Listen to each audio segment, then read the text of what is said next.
Bonjour et bienvenue à ce nouvel épisode de Visionnaire. Aujourd'hui, mon invité, c'est la docteure que vous voyez à côté de moi, qui s'appelle Alexandra Albert, qui est rhumatologue au centre de santé de Neuville, mais qui a été rhumatologue dans un hôpital au CHUL, je crois, à Québec, pendant un certain temps quand même, hein?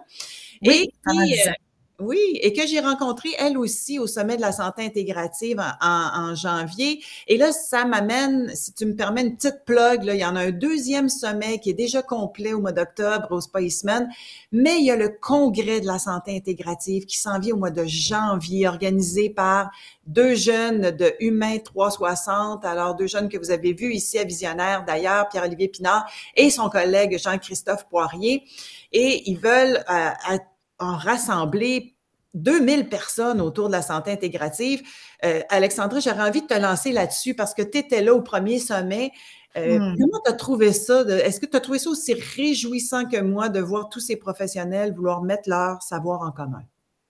Ah oui, même ça se sentait. On avait vraiment l'impression d'être dans une petite bulle de zénitude, de désir de collaboration.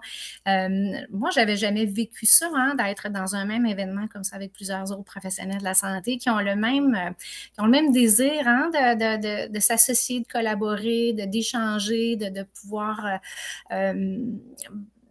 multi je ne veux pas faire d'un anglicisme, là, mais multifacette. L'humain est multifacette, hein, fait qu'on veut lui donner plusieurs outils pour améliorer sa santé. Et puis, les gens qui étaient là étaient vraiment conscients que leur seul outil n'était pas suffisant. Donc, c'est de se connecter c'est ça, pour pouvoir faire des prises en charge un peu plus globales avec les patients. Puis Voilà, partager, en fait, partager le savoir. Et partager. aujourd'hui, tu es ici avec moi parce que toi, tu es rhumatologue, tu vois beaucoup de gens avec évidemment des douleurs causées par l'arthrite, l'arthrose, donc les douleurs articulaires. Et bon nombre de ces douleurs sont causées aussi par notre mode de vie, pas simplement l'usure, parce que c'est facile de dire l'arthrose, c'est l'usure, mais finalement, si on comprend comment est-ce que le corps fonctionne, et c'est ça que tu es allé chercher, et c'est de ça dont j'aimerais que tu nous entretiennes aujourd'hui, tu es allé chercher des formations complémentaires en médecine fonctionnelle pour mieux comprendre comment on peut prévenir puis voire même renverser certaines maladies chroniques. Alors, à quel point nos habitudes de vie sont vraiment importantes quand on parle, entre autres, de douleurs chroniques là, dans notre corps, puis qui peuvent commencer très tôt, là, trentaine, quarantaine, cinquantaine, là. Ben, pour répondre à tes 3 premières questions, oui, dans ma clinique, c'était une bonne introduction. Moi, comme rhumatologue, je fais affaire avec toutes les formes d'arthrite, évidemment, avec l'arthrose, puis d'autres douleurs chroniques, hein, qui peuvent découler, par exemple, de la fibromyalgie. Donc, c'est pas OK. seulement les jointures, hein, ça peut être les tendons, les muscles, la peau et Mm. différents organes qui peuvent être atteints. Donc, la douleur peut prendre plusieurs formes. Oui, en clinique, nous, on est beaucoup formés, hein, pour donner des médicaments, de la thérapie sous forme médicamenteuse. Et après même 2, 3 ans de pratique, je voyais que pour certains patients, soit que la médication ne fonctionnait pas, soit que la médication, ben, ils n'en voulaient pas, soit qu'il y avait beaucoup trop d'effets secondaires à tout ce qu'on essayait. Donc, rapidement, on se bute à un mur, hein, pour certains patients où on dit, mais comment je peux aider ce Mm. patient-là, à part de lui donner des narcotiques à haute dose ou de la cortisone à haute dose qui ont des effets secondaires importants. Donc, Et là, ben, je rapidement, veux juste t'entendre là-dessus, oui, parce que je t'ai entendu dans une autre plateforme dire à quel point c'est déstabilisant pour le médecin qui est là pour oui, aider, pour soigner, puis quand il est oui. plus capable avec sa pharmacopée d'aider. Comment tu te sentais à ce moment-là? On se sent démuni. On Mm. se sent démuni, on ne sait pas quoi faire. Puis on connaît les effets secondaires de nos pilules qui sont imparfaites, hein, en passant. Quand on n'a plus le choix de donner de la morphine, parce que le Tylenol, l'anti-inflammatoire, ne fonctionne plus, ben, les morphines à haute dose de façon chronique, ça a des Mm. effets secondaires. Et c'est la même chose pour les phénomènes inflammatoires. Quand on donne de la cortisone et des immunosuppresseurs, ben, il y a plein d'effets secondaires au long cours. Mm. Et ça améliore pas beaucoup l'ensemble. Je veux dire, il y a des cas de fibromyalgie, d'arthrose, de fatigue chronique qu'on n'améliore pas tant que ça, finalement. Et là, en clinique, tu as découvert, si je comprends bien, tu es allé faire des recherches, tu as compris, entre autres, le rôle de notre intestin dans les maladies inflammatoires et un paquet d'affaires qui ne sont pas nécessairement enseignées dans votre cours de médecine, parce que j'en jasais avec mes amis médecins, puis tout ce qui est l'aspect alimentation, c'est out. C'était très, très peu enseigné pendant le cours de médecine. Fait que il a fallu que tu ailles voir ailleurs pour trouver des solutions. Ben oui, en fait, là, au début, c'est mes patients qui me rapportaient eux-mêmes avoir fait des modifications thérapeutiques alimentaires importantes avec des bénéfices importants ou parfois même des changements mineurs avec des bénéfices importants. Donc, avec l'écoute que j'avais, c'est certain que je voulais m'ouvrir, je voulais en savoir plus. Cette formation-là, on ne l'a pas. Et puis là, évidemment que ça sème des graines de curiosité. On dit, mais si je veux faire ça en clinique, si je veux en savoir plus, comment je m'y prends? Donc, pour répondre à l'autre question, oui, je suis allée faire des formations aux États-Unis, des protocoles, on appelle ça auto-immune paléo, le protocole WALS, les approches faibles en glucides, thérapeutiques faibles en glucides, on ne veut plus dire cétogène aujourd'hui, pour pouvoir encadrer mieux mes patients là-dedans, parce que dans ma tête, moi, je me disais, mais ça ne peut pas induire des effets secondaires importants quand c'est bien encadré. Alors, pourquoi pas élargir mes connaissances pour pouvoir plus savoir de quoi je parle, comment suggérer, puis quelle approche va aller avec quel patient. Donc, tout ça, ça ne se développe pas du jour au lendemain. Là, ça a pris un bon 10 ans je vais dire 8 ans de recul avec tout ça. Mais c'est quand même de façon clinique parce que c'est en voyant des patients, en testant des affaires, puis en voyant aussi des résultats avec des patients que tu es arrivé à dire, bon, mais ça fonctionne quand même assez bien pour beaucoup de monde. Exactement. Et c'est quoi le ça?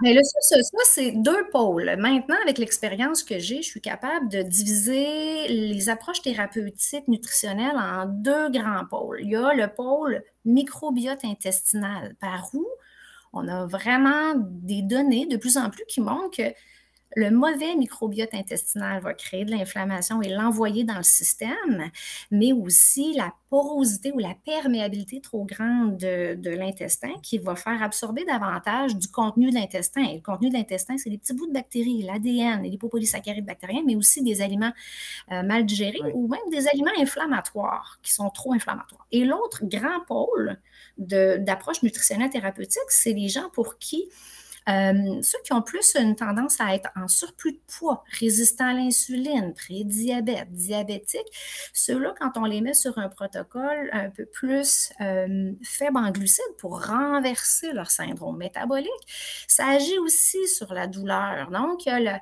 le côté métabolique qui est très inflammatoire. Hein? Les tissus graisseux, on apprend dans nos formations que les tissus graisseux sécrètent en périphérie des molécules inflammatoires. On appelle ça des cytokines inflammatoires et des peptides qui imitent un peu les hormones qui vont nous rendre dans cet état-là, qui stimulent l'inflammation, qui stimulent même les globules blancs du système immunitaire, la douleur. C'est vraiment intéressant, c'est fascinant. Donc, j'ai tendance à séparer ma clientèle en deux grands axes, traités par l'intestin ou traités par le syndrome métabolique. OK, bien, on va y aller de façon ordonnée. On va commencer par l'intestin parce que le syndrome métabolique, on en a quand même parlé un peu. Je veux qu'on y revienne tantôt parce que c'est de plus en plus connu le syndrome métabolique. On comprend de mieux en mieux que réduire les glucides, c'est-à-dire les sucres raffinés, tout ce qui est transformation alimentaire, ben ça joue un rôle important là, dans nos habitudes de vie. On y reviendra après. Parlons du microbiote parce que ça, c'est relativement nouveau qu'on comprend que le microbiote, on va l'expliquer, là, c'est nos bactéries, les bonnes bactéries dans le système digestif. Il faut qu'ils soient en équilibre. Pourquoi il est si déséquilibré? Puis comment on fait ça? Comment on fait pour le rééquilibrer? Ça peut être long à répondre. Mais je vous fais ça en gros. La détermination de la qualité du microbiote intestinal, il y a des facteurs modifiables et des facteurs non modifiables. Ceux qui sont non modifiables, c'est intuitif. Par exemple, l'âge. Plus on vieillit, moins le microbiote est diversifié. Puis, il y a aussi la génétique. Parce qu'il y a certaines personnes qui peuvent avoir certains gènes qui vont être plus susceptibles de se faire inflammer par telle ou telle bactérie dans leur intestin. Fait que ça ne se modifie pas. Mais ce qui est modifiable parmi tous les facteurs modifiables, et je vais les énumérer, il y a l'alimentation qui compte pour 60% de la composition du microbiote. Donc, si on pense à qu'est-ce qui peut avoir le plus d'impact sur la qualité de notre microbiote, la balance des bonnes bactéries versus les mauvaises bactéries, c'est l'alimentation. Qu'est-ce qui peut avoir un impact sur le microbiote? Bien, il y a l'anxiété, le stress, ça a bien été démontré. Il y a le manque de sommeil également, parce que la nuit, notre intestin se restaure, se nettoie. Il y a aussi trop d'activité physique ou pas assez d'activité physique. Ça aussi, ça a été bien démontré. Puis, bon, je vais rajouter les médicaments. Il y a des médicaments qui peuvent avoir un impact plus ou moins positif sur l'intestin. Je vais nommer, par exemple, les anti-inflammatoires qui sont très courants, qui peuvent endommager l'intestin. Perturber le microbiote aussi pour d'autres médicaments. Ça, c'est notre 40 mais le 60 oui, c'est l'alimentation. Et toi, tu t'es vraiment informé, tu es allé te faire former, en fait, là, puis tu utilises beaucoup ce que tu appelles la nutrition thérapeutique avec tes patients. Parce que, veux pas, c'est comme généralisé, c'est comme si dans notre mode de vie à l'américaine, qui est rendu partout dans le monde aujourd'hui, avec le fast-food, puis avec les aliments transformés, on a tous à peu près mal partout à partir de 40-50 ans en montant. Oui. Même avant. Oui. Oui, l'alimentation, parce que c'est ça avec quoi on a le plus de contact avec notre environnement. Pensez-y comme il faut, là, versus l'air qu'on respire. Combien de particules rentrent dans notre corps? C'est beaucoup plus pour notre tractus digestif. Donc, et pourquoi l'alimentation peut avoir un si grand impact? Ben oui, en fait, c'est ce qui rentre le plus dans notre tube digestif, ça je l'ai déjà dit. Mais parce que des bonnes bactéries qui vont se nourrir de bons aliments, les bons aliments, on va nommer les aliments qui sont riches en fibres, en antioxydants, en polyphénol, puis les mauvais aliments qui vont nourrir les bactéries gram-négatives ou celles qui ont le plus tendance à donner de l'inflammation, comme les Escherichia coli, le Klebsiella pneumoniae. Mais là, j'ai rien compris. On trouve ça dans quel aliment? Donc, ben, les sucres, ceux qui sont riches en amidon. Okay? On sait que les bactéries gram-négatives, on aime beaucoup tout ce qui est riche en amidon, mais amidon transformé. Donc, je vais nommer, écoutez, c'est parce que ça peut être différent d'une personne à l'autre, mais évidemment, les sucres, les aliments transformés, le pain, les pâtes, les patates, le riz. Donc, quand on mange beaucoup d'amidon, pas beaucoup de fibres, puis peu de polyphénol d'antioxydants, on peut penser qu'on va peut-être débalancer plus du côté des bactéries inflammatoires, puis moins bien nourrir les bactéries anti-inflammatoires. Le bon microbiote, finalement. Le bon microbiote. Je voulais rajouter aussi, il y a un autre phénomène, puis je ne veux pas m'égarer là-dedans, mais il y a des polluants, des pesticides dans nos aliments qui vont contribuer aussi au débalancement du microbiote intestinal. Manger bio le plus possible, donc ça peut vraiment aider. Je nomme le glyphosate, hein, qui est très, très présent dans nos blés, dans nos céréales canadiennes. Le Roundup, pour les gens qui savent, le glyphosate, c'est le Roundup, c'est-à-dire cette espèce de pesticide utilisé partout dans tous les champs pour tout détruire finalement et il ne reste pas grand-chose dans nos aliments. Ouais, je veux mentionner tout de suite parce que je veux que les gens puissent faire l'expérience eux-mêmes pour eux-mêmes, mais il y a des gens dont les symptômes digestifs vont disparaître s'ils passent du pain de blé commerciaux à un pain bio, complètement bio, fait au levain, vont mieux tolérer au niveau digestif. Donc, c'est des expériences qui doivent être faites. Ah oui, puis qui sont faciles à faire en plus, là, parce que dès qu'on est éduqué, et je pense que c'est ça le point, et c'est pour ça que moi, j'ai fait cette série de visionnaires avec vous autres, c'est de permettre une forme d'éducation populaire pour qu'on puisse comprendre comment il fonctionne notre corps pour mieux lui donner ce qu'il a de besoin. Il a besoin du bon carburant, puis on lui donne du mauvais carburant. C'est comme si on mettait du diesel dans une voiture à essence, finalement, présentement. Oui. Et ce que je peux rajouter aussi, peut-être quelques notions pour les gens qui veulent comprendre pourquoi il y a certains aliments qui peuvent être problématiques, parce que ce qui va être intuitif, c'est de retirer l'alcool, le sucre, les aliments transformés. Ça, je pense que tout le monde est d'accord avec ça.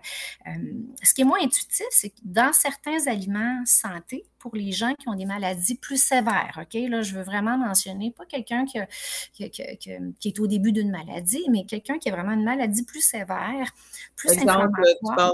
Je vais parler d'arthrite rhumatoïde déjà bien ancrée, de syndrome de Sjögren, lupus, spondylite ankylosante, ces gens-là vont se reconnaître, versus quelqu'un qui a des douleurs d'arthrose, quelqu'un qui est fibromyalgique, ça ne sera pas nécessairement les mêmes recommandations. Donc, plus la personne est avancée dans une maladie auto-immune inflammatoire, plus ce que je vais dire peut avoir un impact important. Donc, les aliments qui sont considérés habituellement comme nourrissants, les aliments, les grains, les tomates, les patates, poivrons, les solanacées. On les appelle les solanacées, ce groupe-là. Tomates, patates, poivrons. Les noix, les graines. Il y a des aliments qui vont contenir des molécules qui vont stimuler directement l'inflammation à l'intestin. Puis, il y a des additifs alimentaires qui vont stimuler la croissance des mauvaises bactéries à l'intestin. Donc, ça peut se trouver, la réponse aussi dans la diète thérapeutique peut se trouver aussi dans l'élimination de certains aliments qui sont malheureusement bons normalement pour la santé. Et ça, on appelle ça une diète d'élimination. Donc, en clinique, il faut que je procède à l'élimination d'aliments qu'on sait qui peuvent être inflammatoires et pour lesquels on a des données individuelles de ces aliments-là sur l'impact sur le microbiote et la perméabilité intestinale, mais pour lesquels on n'a pas de grandes études quand on le fait tout ensemble. Oui, alors ça, donc, c'est des données cliniques versus une donnée d'études, oui, c'est ça, d'études scientifiques en bonne et due forme. Mais moi, je t'ai écouté dans un cours que tu donnais, entre autres, avec Humain 360, et là, je suis devenue instantanément déprimée quelques secondes. Oui, hein? Alors, je voudrais qu'on en parle parce que, bon, premièrement, là, mettons, pour les gens comme moi, là, les végétariens, là, c'est compliqué parce que il y a une naturopathe qui va te dire « Prends des graines de lin moulues, c'est bon pour toi, ça va compenser pour les oméga que tu n'as pas. » Mais toi, tu arrives en disant « Les graines de lin, c'est pas bon, c'est inflammatoire. » Surtout moulues. Oui, parce qu'il y a des inhibiteurs d'enzymes digestives dans les cosses, hein, des grains, des graines, des noix. Il y a des antinutriments, il y a des enzymes, puis il y a des substances pour lesquelles la graine ne veut pas être digérée. Elle, son but, la graine, c'est de passer dans ton tube digestif, sortir non digéré dans ta selle pour que la selle tombe par terre et s'implante à nouveau pour pousser, pour s'ensemencer dans la nature avec les animaux, puis on est des animaux. Fait que c'est ça. On est des animaux. Normalement, on ne devrait pas manger ces graines-là moulues. Elles devraient sortir non transformées à l'autre bout. Puis pour sortir non transformées, il faut que dans sa cosse, il y ait ce qu'il faut comme antinutriments pour pas qu'on soit capable de les digérer. Mais là, nous autres, on broye ça, puis on les mange en quantité abondante. Fait que pour certaines personnes qui ont déjà un très bon dérèglement du système digestif, de rajouter des aliments comme ça peut les dérégler davantage. Mais si vous êtes en santé, France, vous n'avez pas de maladie, vous n'avez pas de douleur, ces aliments-là sont bien tolérés. Ben, c'est alors, je m'adresse à ceux qui sont malades. On va y aller pour ceux qui le sont moins bien parce que les gens qui écoutent vont dire « Ah, mon Dieu, c'est peut-être ça. » Alors là, moi, je t'écoutais, puis je me disais, tu parlais entre autres des cerises de terre dont je raffole. J'en ai mangé 2 casseaux dans les 2 derniers jours. OK, ça a bien été? Oui, mais ça a bien été. Peut-être pas, je ne le sais pas. Mais tout ça pour dire qu'il y a des aliments et j'aimerais ça qu'on les nomme. Alors, tu as parlé des tomates. Ça fait vraiment beaucoup partie de notre alimentation, hein, parce qu'un bon spaghette, là, c'est assez québécois, ça, c'est même très européen. Pizza, on est dans la période des récoltes de tomates, hein, ces jours-ci. J'ai une patiente qui est en poussée d'arthrose, une bonne arthrose inflammatoire, puis elle allait toujours bien sur sa médication, puis je ne comprenais pas pourquoi elle était en rechute là, maintenant. J'ai demandé, avez-vous changé quelque chose dans votre alimentation? Elle a dit, je récolte beaucoup de tomates ces jours-ci, surtout des tomates cerises, j'en mange beaucoup, beaucoup, beaucoup. Ça fait 2 patients comme ça que j'attrape en rechute de leur arthrose. En flagrant délit de manger des tomates. Oui. C'est parce que dans la pleure, il y a beaucoup de molécules qu'on appelle des agglutinines, c'est des lectines inflammatoires qui ont la capacité d'activer à l'intestin un peu d'inflammation ou même d'augmenter la perméabilité de l'intestin ou de créer un peu de dysbiose intestinale aussi, de modification du microbiote intestinal. Dans cette famille-là, il y a les tomates, les patates, les poivrons, les aubergines, les piments. Les piments. Tout ce qui est piment, cayenne, paprika, tout ce qui est piquant relevé, c'est à éliminer. Puis il y a les cerises de terre, ashwagandha, baie de goji qui sont beaucoup moins. Mais c'est comme une mini tomate, hein? C'est ça. J'ai compris ça en t'écoutant. Alors écoute, moi, je pensais que c'était super bon. Pour moi, c'est naturel. Et c'est bon. Ah oui, c'est Ceci délicieux dit, en plus. c'est bon pour la santé, c'est Ouais. plein d'antioxydants. Ça dépend qui vous êtes et comment vous êtes malade. Pour vous, ça peut être un problème. La même chose pour les légumineuses. Bon, plein de nutritionnistes vont dire remplace, par exemple, la viande par plus de légumineuses pour diminuer ta consommation de viande. Et là, bon, j'en parlais avec Jean-Yves Dionne également cette semaine à la masterclass. Et il m'arrive en disant, ben non, il y a des légumineuses que tu devrais jamais manger, qui sont presque poison, dont les fèves rouges, là, si c'est pas bien apprêté, si c'est pas cuit, si bon. Alors, explique-moi pourquoi. Même chose à l'extérieur de la légumineuse, donc ça, dans son extérieur, il y a des inhibiteurs d'enzymes digestives, mais il y a aussi des glycoalcaloïdes, il y a d'autres substances qui viennent interférer avec notre digestion, mais aussi stimuler l'inflammation à l'intestin. Et il y en a pour certains que ça peut débalancer aussi le bon et le mauvais microbiote intestinal. Et ça, c'est un phénomène qui va être moins important si on fait germiner nos légumineuses et on les fait ensuite cuire à haute température, bien cuites. Donc, ça va détruire une partie de ces molécules inflammatoires-là. C'est un peu pour la tomate aussi. Si on enlève la pleure de la tomate et on la fait bien cuire, puis on les pépine, puis on décide d'en faire une sauce, elle va être moins inflammatoire. Il y a des gens qui vont finir par la tolérer de cette manière-là. OK, alors on peut faire germer, par exemple, des lentilles, les faire cuire, puis ça va être mieux, puis ça va être plus facile à digérer. Oui, mais si j'ai un patient qui est atteint d'une maladie auto-immune très importante, puis que je veux savoir si la légumineuse, si la lentille est problématique pour elle, bien d'abord, je vais retirer tous les aliments inflammatoires que je sais qui sont inflammatoires pour les maladies auto-immunes, puis je vais les réintégrer. Puis en les réintégrant, ça va être une façon de la réintégrer. Donc, faire germiner la lentille, la cuire à plus haute température, on commence par une petite quantité, puis on regarde si, au bout de 3-4 jours, il y a un changement dans ses douleurs ou dans son état. Alexandra, il y a des belles questions qui rentrent, alors je vais les prendre, puis je vous suggère de poser vos questions. C'est le temps, il nous reste un 8-9 minutes avec le docteur Alexandra Albert. Alors, elle dit, c'est vraiment intéressant, je suis d'accord avec toi, merci Nancy. Le soya devient aussi modifié que le blé. Que faire pour arrêter cette roue? Et qu'est-ce que vous pensez des probiotiques? Oui, le soya aussi, dans les diètes d'élimination, c'est une des choses qu'on va retirer parce qu'il peut avoir une réponse inflammatoire auto-immune et douloureuse. Que faire pour arrêter cette roue? Je n'ai pas vraiment les compétences et les capacités de vous dire quoi faire pour arrêter cette roue.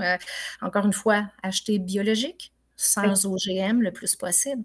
Et Est-ce que le soya, par exemple, le tofu biologique sans OGM est inclus dans ce que tu dis ou Oui, c'est-à-dire que dans les diètes d'élimination, on l'enlève au début, mais on le réintroduit parce qu'il y a des gens qui le tolèrent très, très bien, en fait. Les diètes d'élimination et de réintroduction sont personnalisées, mais il y a quand même un ordre logique par lequel on va réintroduire les aliments, des moins inflammatoires, des moins sujets à. Le soya, il est, je dirais, au milieu. OK. Les lentilles sont plus tôt, mais ça c'est. Puis qu'est-ce que je pense des probiotiques? Il y a de plus en plus de données sur les probiotiques. Oui, je donne un exemple en arthrite rhumatoïde et en lupus, il y a des probiotiques qui vont vraiment aider les symptômes assurément. Le problème, c'est de se reposer seulement sur des probiotiques pour s'améliorer, alors qu'il faut quand même, si on veut s'améliorer avec les probiotiques, il faut quand même enlever les aliments inflammatoires, les aliments transformés. Vous ne pouvez pas essayer de vous traiter juste avec des probiotiques. Ça ne fonctionnera pas, ça sera trop peu, pas suffisant. Mais c'est très complexe, les probiotiques. Puis j'ai souvent tendance à dire, si vous voulez nourrir les probiotiques que vous mangez, donnez-leur des bons aliments, donnez-leur des bonnes fibres, mais vous allez tout défaire vos efforts. Ça va vous coûter cher de probiotiques, de continuer à manger du sucre puis de prendre de l'alcool si vous voulez vous améliorer vos douleurs et votre condition.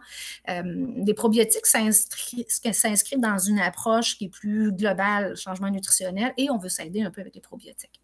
Et est-ce qu'on en trouve à part le yogourt, là, où est-ce qu'on peut trouver des probiotiques? Parce que si on veut éliminer les produits laitiers en partant, parce qu'on va y arriver à ça, le sucre, les produits laitiers, le gluten, qui est dans ton autre catégorie, comment est-ce qu'on peut retrouver naturellement des probiotiques dans l'alimentation? Dans tous les aliments fermentés, je vais nommer le kimchi, la choucroute, le kéfir, le kombucha. Règle générale, les gens le tolèrent bien. Ça peut même améliorer leurs symptômes digestifs quand ils en ont associé à leurs conditions. Il y a des gens qui peuvent ne pas le tolérer, mais ça, c'est plus rare. Mais les aliments qui sont fermentés en général, on aime beaucoup les aliments lacto-fermentés. Parfait. Ben justement, alors, c'est très, très pointu comme question, mais probiotiques au pois fermenté, qu'est-ce que vous en pensez? Ben, je sais pas, je connais pas ça. Je pourrais peut-être manger mon premier yogourt au pois fermenté si on me le propose, mais je connaissais pas. Certainement que Parfait. c'est bon. Je veux dire, n'importe quel aliment, n'importe quel végétaux fermenté va sûrement apporter des bénéfices. Et là, il y a une auditrice qui demande, est-ce que vous avez écrit un livre? Ça nous aiderait beaucoup. Mon Dieu, quelle belle opportunité de faire une plug. Je suis au début d'un projet d'écriture d'un livre sur le sujet. Je Oui. veux justement que le public cible soit entre 20 et 60 ans. Je vais parler de mon expérience, je veux parler des données scientifiques qui peuvent aider à expliquer pourquoi les changements nutritionnels thérapeutiques fonctionnent. Je vais parler de toutes les maladies que je suis en clinique, puis je veux donner des outils aux gens pour essayer de se démêler un peu dans toutes les diètes qu'ils ont vu, entendu, écouté. C'est sûr que ça ne pourra jamais être un ouvrage très, très exhaustif, mais je vais le faire avec mon point de vue bien spécifique à moi pour les gens qui ont envie d'avoir des pistes de réponse sur comment se réapproprier du pouvoir sur sa propre santé en changeant ses habitudes de vie, mais surtout l'alimentation, en parlant du microbiote intestinal puis de la santé métabolique. Mais ça sent bien, c'est pour 2024, fin 2024. C'est excellent et je serai ta première fan, fait qu'on en reparlera quand il va être publié parce qu'on pourra refaire une petite entrevue à ce moment-là. Il y a une question ici. Elle a quelqu'un qui a débuté la prise d'oméga 3 concentré et elle a des nausées. Alors, dans ce temps-là, évidemment, première chose à faire, c'est soit diminuer, soit arrêter puis trouver un remplaçant. De le prendre en mangeant, ça peut aider. Ouais. J'ai entendu dire aussi que de le faire congeler peut lui donner le temps de se rendre un peu plus loin que l'estomac dans le tube digestif. Je ne sais pas si ça fonctionne vraiment de le faire congeler pour l'avaler puis qu'il se dégèle un peu plus loin. Je sais que les oméga 3, ça peut être difficile à tolérer, mais des fois, quand on change d'abord son alimentation, l'oméga 3 ensuite peut être mieux toléré. Je l'ai vécu, moi, personnellement. Mais c'est ça, de diminuer la dose puis de le prendre en mangeant, surtout. Excellent. Et on va terminer avec ce qu'on aurait peut-être dû commencer avec, mais les gens commencent à le savoir, là, les sucres raffinés, les produits laitiers, le gluten, toute l'alimentation qu'on appelle maintenant l'alimentation tonique, qui est devenue presque une religion, entre autres au Spiceman, puis dans des endroits de santé intégrative comme ça, et ça fait en sorte que ça devient une alimentation anti-inflammatoire. Pourquoi? Et rapidement, parce qu'il ne reste pas beaucoup de temps, mais fromage, gluten, sucre, qu'est-ce que ça fait? Ben, qu'est-ce que ça fait ou dans quel ordre je les mets, moi, quand j'en parle en clinique? Vas-y dans ton ordre à toi. Écoute, quand j'ai envie de faire embarquer un patient dans une approche qui va diminuer ses douleurs, dans le haut de la liste, sucre. Tous les sucres raffinés à éliminer. Ça stimule réellement l'inflammation, probablement par le microbiote intestinal, mais aussi par le syndrome métabolique. Ça fait élever l'insuline, la leptine et tout ça génère de l'inflammation. Puis je ne peux pas vraiment vous donner plus de détails. Ensuite, l'alcool. L'alcool, c'est un solvant. La molécule d'alcool est un solvant. Ça fait des petits trous partout dans l'intestin. Ça stimule la dysbiose intestinale. Alors, imaginez les petits trous dans l'intestin partout. C'est par là que vont rentrer vos petits bouts de bactéries puis des petits bouts d'aliments mal digérés. Aliments transformés, parce que là-dedans, il y a plein d'additifs. Et ça a été bien démontré. Exemple, les émulsifiants, la carragénine, ça augmente la dysbiose intestinale, ça crée de l'irritation. Puis après ça, il y a le gluten. Ça, c'est mon 4e. C'est le plus important, mais j'ignore si c'est vraiment la molécule gluten, si ce n'est pas plutôt aussi des agglutinines dans les produits de blé, mais aussi le glyphosate. On a nommé le glyphosate. Puis, dans le blé, il y a aussi beaucoup d'amidon qui peut stimuler le microbiote intestinal. Hein? C'est la dose qui fait le poison. Puis nous, dans notre alimentation, on en mange mais vraiment beaucoup trop de produits de blé et c'est tout, partout. Fait que j'ignore c'est quoi. En fait, c'est probablement tout ça hein, comme réponse. C'est aussi la transformation parce que le blé n'est plus ce qu'il était. Et j'entendais un médecin européen dire que l'inflammation est arrivée en Europe quand ils ont commencé à importer le blé américain parce qu'ils avaient transformé de façon génétique le blé et ce n'était plus le même blé, ce qui fait que le corps ne s'est pas adapté digérer ce nouveau blé-là. Et ça fait en sorte que ça crée toutes sortes de déséquilibres. Et même France, on en rajoute dans le pain. Hein. Dans les pains commerciaux, ils rajoutent du gluten. Alors qu'habituellement, on le faisait avec un blé ancestral, moins de gluten, et qu'on le faisait au levain. Donc, le levain permettait de dégrader davantage le gluten. Et là, le blé bio, est-ce que ça change quelque chose?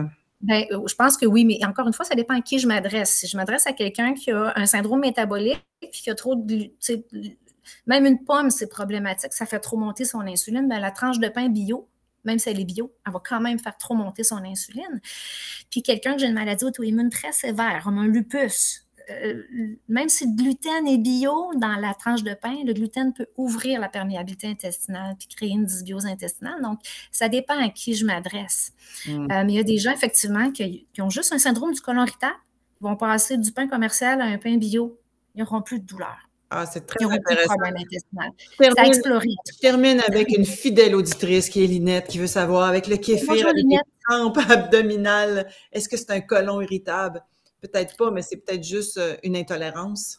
C'est peut-être une intolérance. Le kéfir contient des produits de dégradation à cause de la fermentation. Je vais nommer l'histamine. Il y a des gens qui, quand ils prennent des aliments trop riches en histamine, ça va déclencher de l'inflammation dans l'intestin. Donc, quelqu'un qui ne tolère pas les produits lacto-fermentés, il faut penser que c'est peut-être une intolérance à l'histamine, entre autres. Et là, on pourrait parler pendant des heures de temps, mais Alexandra s'est sauvée du congrès où elle est pendant 3 jours avec ses collègues pour pouvoir venir nous parler.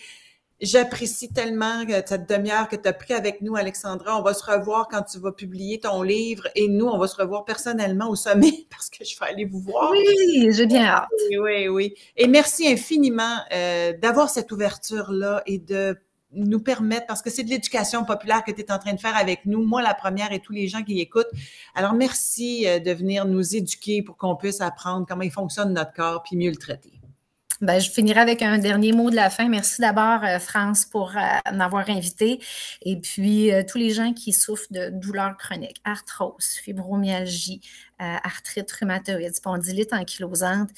J'ai vraiment en clinique, je veux juste vous le dire pour vous donner de l'espoir, j'ai vraiment des gens en clinique quand ils font des modifications thérapeutiques à leur nutrition qui ont vraiment des bonnes améliorations. Est-ce que j'enlève la médication? Est-ce que je la retire? Est-ce que je peux la diminuer?